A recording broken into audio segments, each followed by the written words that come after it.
오늘 생명의 삶 11월 23일자 세상 나라를 다스리시는 거룩한 순찰자라는 제목으로 말씀을 전하겠습니다. 오늘 다니엘서 4장 말씀은 느부갓네살 왕이 꿈을 꾼 그 이야기로 구성이 되어 있습니다. 저는 그래서 이 4장 말씀 가운데서 오늘 본문을 통해서 어떤 그 꿈의 내용을 다루기보다는 느부갓네살의 그 모습에 조금 더 초점을 맞추고자 합니다. 이 4장 말씀을 보면 느부갓네살 왕이 이방 나라의 왕임에도 불구하고 그 참 하나님의 은혜를 많이 받았다라는 것을 우리가 알 수 있습니다. 여러분들은 지금까지 살면서 꿈 중에서 하나님께서 이것은 나에게 계시로 준 꿈이다, 또 나에게 응답으로 준 꿈이다 라고 했던 그런 경험들이 한 몇 번 정도 있으십니까? 저는 기억나는 것이 목회자로 부름받기 위해서 이렇게 기도하고 할 때에 어떤 그 확신을 구할 때에 주셨던 그 꿈이 하나 있는데, 그 이외에는 지금까지는 특별히 다른 어떠한 응답이다, 계시다라고 하는 그러한 꿈을 꾼 경험은 없는 것 같습니다. 그런데 느부갓네살 왕을 보면요, 하나님께서 꿈을 지금 2번이나 꾸게 하시고, 또 3장에서는 그의 눈을 여셔서 하나님의 영을 보게 하셨습니다. 얼마나 그 복된 인생입니까? 우리는 한평생을 구해도 보지 못하는 그 하나님의 영을 이 느부갓네살 왕, 이방 왕은요 그것을 보았다는 것이죠. 그런데 아무리 그가 하나님의 능력을 경험해도 하나님을 인정하지 않는 그 모습을 보입니다.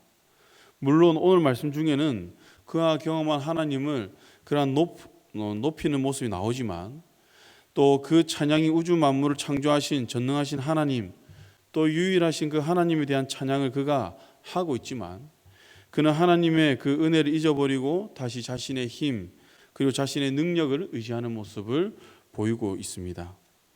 이러한 관점에서 오늘 말씀을 살펴보면요, 먼저 1절에 그가 조서를 보냈다고 이야기를 합니다.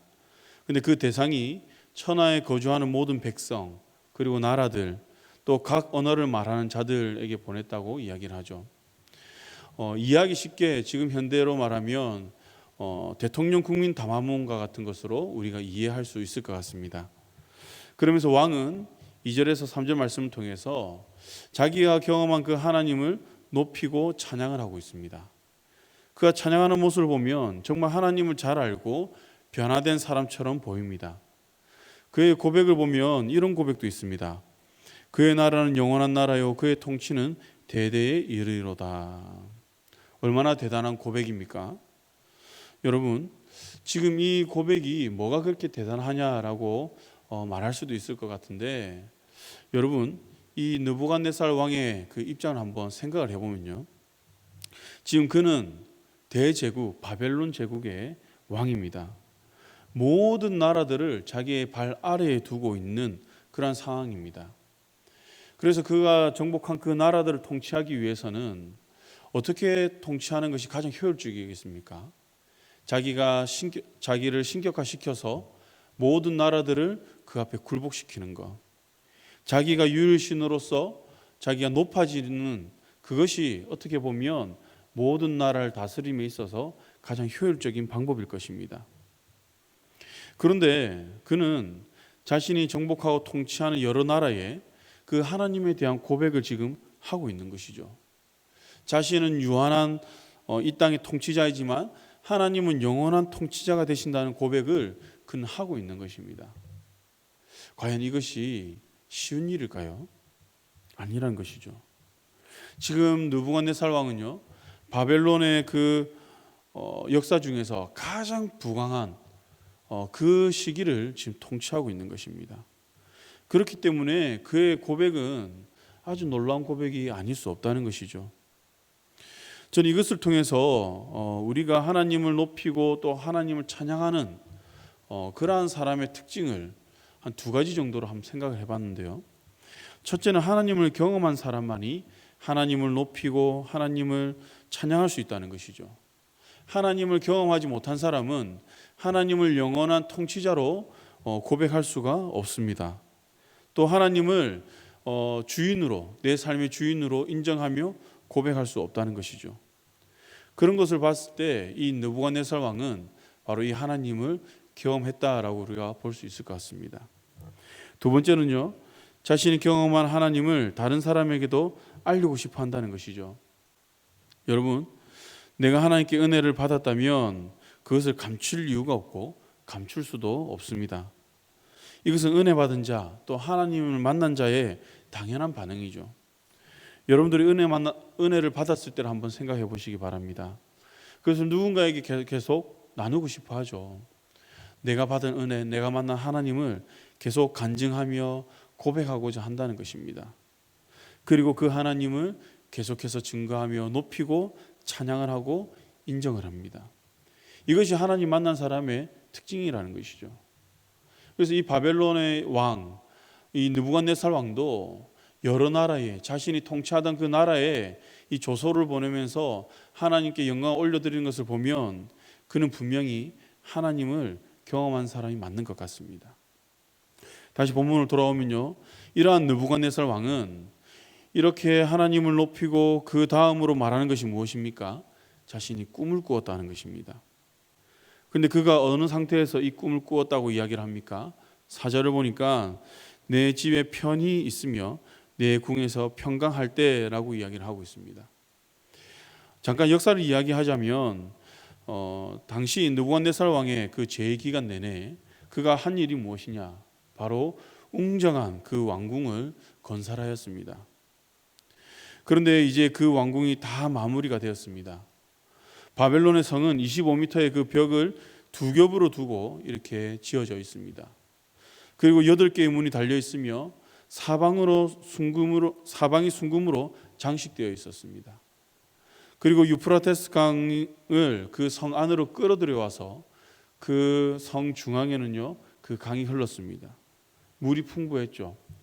사막 한가운데에 이러한 성을 짓는다는 것은 정말 놀라운 일이 아닐 수 없다는 것이죠. 대단한 업적을 그는 이루었습니다. 이러한 왕궁을 완성하였으니 느부갓네살 왕의 그 마음은 얼마나 흡족했겠습니까? 그리고 당시 바벨론의 문학적 표현에 따르면 편히 있다 또는 평강하다라는 이 말을 언제 쓰느냐? 바로 정복자가 모든 대적들을 제압한 그 상태, 그래야 해서 자신의 왕궁을 안정화시켰을 때 바로 오늘 이 표현을 쓴다는 것이죠. 이러한 것으로 보았을 때 지금 느부갓네살 왕은 지금 주위의 모든 대적들을 물리치고 자신의 그 왕궁을 안정화시키고 또 자신의 왕권 또한 안정화시킨 그 상황이라는 것을 우리가 알 수 있습니다. 지금 이렇게 가장 그의 재위 기간 중 가장 안정적이고 가장 화려한 그 정점을 찍는 그 순간 그는 어떻게 됩니까? 하나님이 주신 그 꿈을 꾸게 됩니다. 그 꿈이 왕에게 얼마나 충격적이고 두려웠던지 5절에서 꿈에 대한 표현을 3번이나 쓰면서 그 꿈이 지금 자신에게 얼마나 크게 다가왔는지 그는 전하고 있습니다. 그리고 그는 두려워 떨었다라고 이야기를 하고 있죠. 1절에서 마치 자신이 평강의 주인인 것처럼 모든 열국들 가운데 평강을 선포하였지만 정작 자신은 지금 하나님 주신 그 꿈으로 두려워 떨고 있는 모습을 우리는 볼 수 있습니다.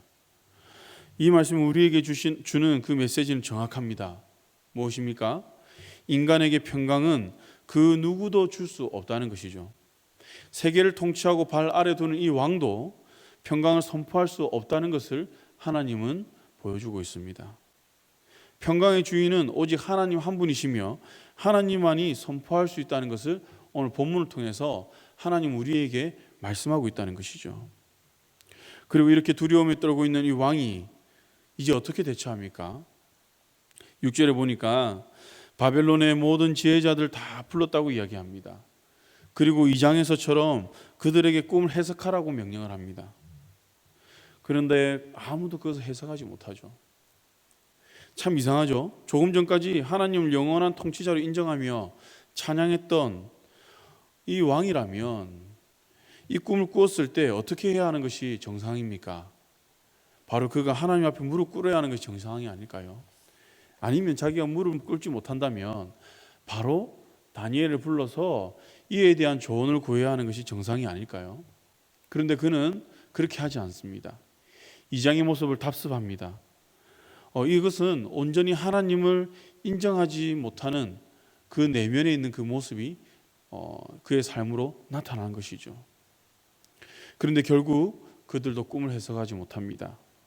그제서야 이 왕은 다니엘을 찾습니다. 그리고 이 다니엘을 찾을 때 어떻게 부릅니까? 박수장 벨드사사라. 유다의 포로지만 왕이 자신이 직접 잡아와서 관제에 앉히면서 바벨론식 이름을 지어준 그 이름을 부르면서 그는 다니엘을 찾습니다. 그리고 이 왕은요, 다니엘 가운데 거룩한 신들의 영이 있다는 것을 인정을 합니다. 그는 다니엘의 그러한 능력들이 어디에서 오는지를 그는 분명히 알 수 있습니다. 그리고 그는 그것을 고백하고 있는 것이죠. 그 안에 있는 거룩한 영이 이 꿈에 대한 내용을 알게 할 것이다. 그런데 참 아쉬운 것이 무엇이냐면 이것이 먼저 선행되었으면 좋겠지만 그는 먼저 이러한 모습을 선행하지 않고 이장의 모습을 계속해서 답습하고 있다는 것이죠. 여러분, 자신의 모든 지혜와 방법과 노력을 다 동원한 뒤에야 하나님을 찾는 이 모습, 하나님의 사람을 찾는 이 모습, 어디서 많이 본 모습 아닙니까? 바로 지금 내가 행하고 있는 그런 모습, 그와 비슷하지 않습니까? 이러한 느부갓네살 왕의 모습을 내 자신에게 한번 비추어 보았으면 좋겠습니다. 여러분, 우리도 하나님을 믿고 인정하는 사람입니다. 그리고 여기에 있는 대부분의 성도님들은 그 하나님의 은혜를 경험했을 것입니다. 그리고 그 하나님을 찬양하고 높입니다.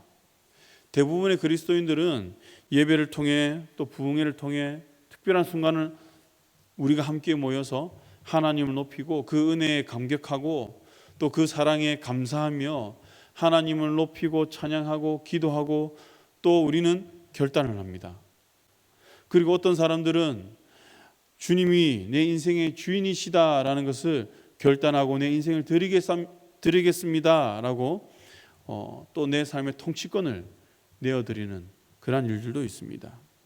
그런데 우리의 한 주간의 삶을 보면 어떻습니까? 환경적인 어려움, 또 유혹, 감정적인 그 어려움 가운데서 우리는 어떻게 대처하고 있습니까? 하나님의 능력을 알고 있지만 내가 할 수 있는 일을 먼저 하고 내 감정이 가는 대로 먼저 말을 하고 행동을 하고 있는 것은 없었습니까? 저도 이러한 모습에서 당당하지 못함을 말씀을 준비하면서 깨달았습니다. 사실 한 주간의 이 삶을 보면 저 역시도 나의 의지로 나의 힘으로 내가 먼저 하고자 하는 부분이 있었다는 것이죠. 그런데 이러한 모습들이 우리가 왜 일어나는 것일까? 우리의 삶에서 왜 일어나는 것일까? 말씀을 새기지 못해서 그런 것일까? 우리는 하나님을 알고 있습니다. 하나님의 말씀도 알고 있습니다. 오늘 이 본문 말씀도 많이 들었을 것입니다. 그러나 이 말씀들이 내 삶에서 역사하지 못하고 나타나지 못하는 이유가 무엇인가? 바로 지금 내가 해야 할 일들, 분주한 일들이 너무 많다는 것이죠. 내 삶에 쫓기다 보니 하나님 말씀을 우리가 묵상하지 못하고 또 그대로 우리가 내 삶 가운데 적용하지 못하고 살아간다는 것입니다. 사랑하는 강연의 성도 여러분, 하나님께서 오늘 이 말씀을 통해서 느부갓네살 왕에게 하시고자 하는 말씀이 무엇입니까? 그가 하나님을 인정하지만 그가 평안한 순간에 또는 그가 정복 정쟁을 하면서 그 분주한 가운데서 하나님을 알아갔지만 온전히 하나님을 인정하지 못하고 어느 순간 그가 평안해지자 자신이 평안을 선포하고 하나님만이 선포할 수 있는 그 평안을 마치 자기가 주인이 되어서 자기가 신이 되어서 선포할 수 있는 것처럼 행하는 그러한 모습들, 바로 이것을 교만이라고 이야기를 하죠. 이것을 통해서 볼 수 있는 것은 무엇이냐면 우리가 하나님을 인정하지 못한다는 것 자체가 교만이라는 것이죠. 하나님은 지금 그것을 이야기하고 있는 것입니다. 사랑하는 성도 여러분, 사실 신앙생활은 노련하다고 잘하는 것이 아닙니다. 우리가 많은 일을 맡아서 한다고 뛰어난 신앙인이 아니라는 것이죠. 주님께서 우리에게 요구하시는 것은 무엇입니까? 어린아이와 같은 순수한 신앙입니다. 어린아이에게 이 부모는요, 절대자이죠. 그것처럼 나에게는 그 하나님만이 절대자가 되는 것, 하나님은 그것을 요구하는 것이죠. 그리고 그것을 인정하는 것이 바로 겸손이라는 것입니다. 이번 한 주간 우리의 삶에서 이 하나님의 말씀을 깊이 새겼으면 좋겠습니다. 내가 절대자가 되는 것이 아닌 하나님이 절대자가 되어서 내가 그 하나님 한 분만을 인정하고 살아가는 것, 그리고 그 하나님이 내 삶의 이유가 되심을 고백하는 것, 이러한 고백들이 이번 한 주간 여러분들 삶 가운데 풍성하기를 주님의 이름으로 축원합니다. 함께 기도하겠습니다.